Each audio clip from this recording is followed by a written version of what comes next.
Over 50% of people now live in cities.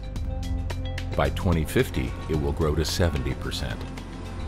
That's 1 million new city dwellers a week for 38 years. How does this affect us, our communities, our environment? The way we live in cities is one of the great challenges of our time. Smart urban growth can contend with this challenge if we do something now.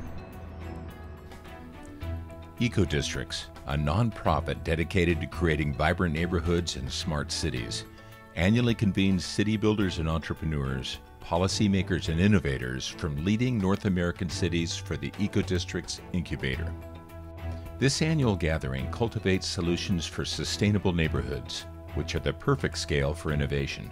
Small enough to improve the lives of dwellers, yet large enough to inspire green cities. This is one of the first gatherings that I know of where we're really diving into this issue of green neighborhood development. 3 days of learning, sharing best practices, and identifying the challenges that every one of our projects have in common. The role of green communities and green cities, we're providing the leadership that I think is going to be, if anything, pulls, the world through this next couple of decades where, a lot of our environmental issues are going to come home to roost. I think a lot of that leadership is going to have to come from cities. Most of the challenges that we face have to do with just changing perceptions. So a lot of the work we do is just about recasting environmental issues as people issues. It brings the focus down to where people live, work, and play. And ultimately, that's where the change is going to occur. This idea of larger scale strategies isn't too uncommon or too unique to a city large scale systems infrastructure, but the way that we're thinking about how infrastructure pieces together, the way we use our resources, how we convene people and make decisions for a better environment is new. In Boston, we've done a lot on green building policy and have come at it from a building by building standpoint. What is exciting about EcoDistricts is now the opportunity to take it to scale. How do we look at a broader scale beyond just a parcel by parcel approach?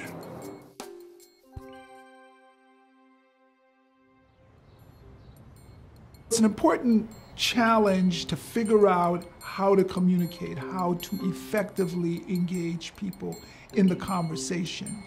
EcoDistricts is a doorway, it's a portal, essentially, to other things. We've been connecting dots for a long time here, and I think what EcoDistricts does is kind of takes a fresh cut at that.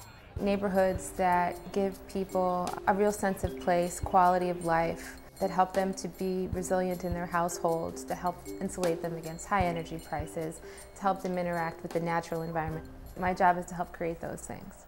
When I think about sustainability, when I think about resilient communities, when I think about wanting, first and foremost, I think of social justice, I think of racial justice. I lead with the equity piece. I think that the eco-district model represents something that is, I think, invaluable for people, which is just how to start, how to get something started. You just need something that's going to take a complex idea, a complex concept, and break it down into smaller digestible pieces. And I think that the incubator does that.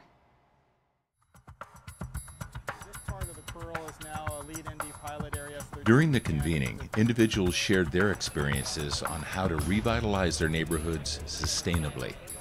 Everything from individual projects to the strategic partnerships that make them possible. You have to start with options. And what we had to do is have a variety of options, and it's like a funnel. How do you screen options without blowing tons of dollars? Does it even have the potential to pencil here? We have several different types of communities that live very close to each other, yet the interaction components are very distant. And for most of these communities to survive and to exist for next generations, they have to work collaboratively with each other. What you'll find in many situations is you have private property and you have public property. And it's a complicated world to cross those two property lines. Each example, each place really has to start with the fundamentals of how long do we want to be together, what is it that we're trying to accomplish, and what assets and how rich is the ecosystem of players that ultimately need to be aligned to do the work. So it's not a one-size-fits-all. I hope what green neighborhoods are doing is really kind of setting an example of what's possible for an entire city, and then serve as a model, across the country. People in Cleveland need to hear about this. They need to know about this. They need to see what other people are doing. They need to think about this concept, get excited about this vision. What excites me is the comprehensive way that we're bringing together all these disparate pieces. And sometimes when we think about developing a neighborhood, we think about it in fractured pieces and parts. So we might think about stormwater, and then somebody else might think about housing, and somebody else about transportation. But in a way, it's an opportunity to break down all those silos and different lenses and to come up with a united framework. I was just really struck at one point by the generosity of spirit that I felt in the room with everybody who's here working towards, kind of a larger common goal. And it was really important, I think, for me and for our team to feel like we're not alone in this. What excites me the most is that there's a framework that's been tried and tested. That it's not like we have to reinvent everything, that there's this framework that says we can look at things from an environmental perspective, but we also can look at it from a social perspective. And those two blend together. We in Oakland don't have to try and reinvent it. We can learn from the best practices that are out here. I'm responsible for the City of Mountain View's economic development strategy, and the emphasis that's been put on over the last 2.5 days related to economic development is quite poignant. So now I'm thinking that one of the things we now have to do is go back, and I have to amend my strategy to now really start looking at sustainability.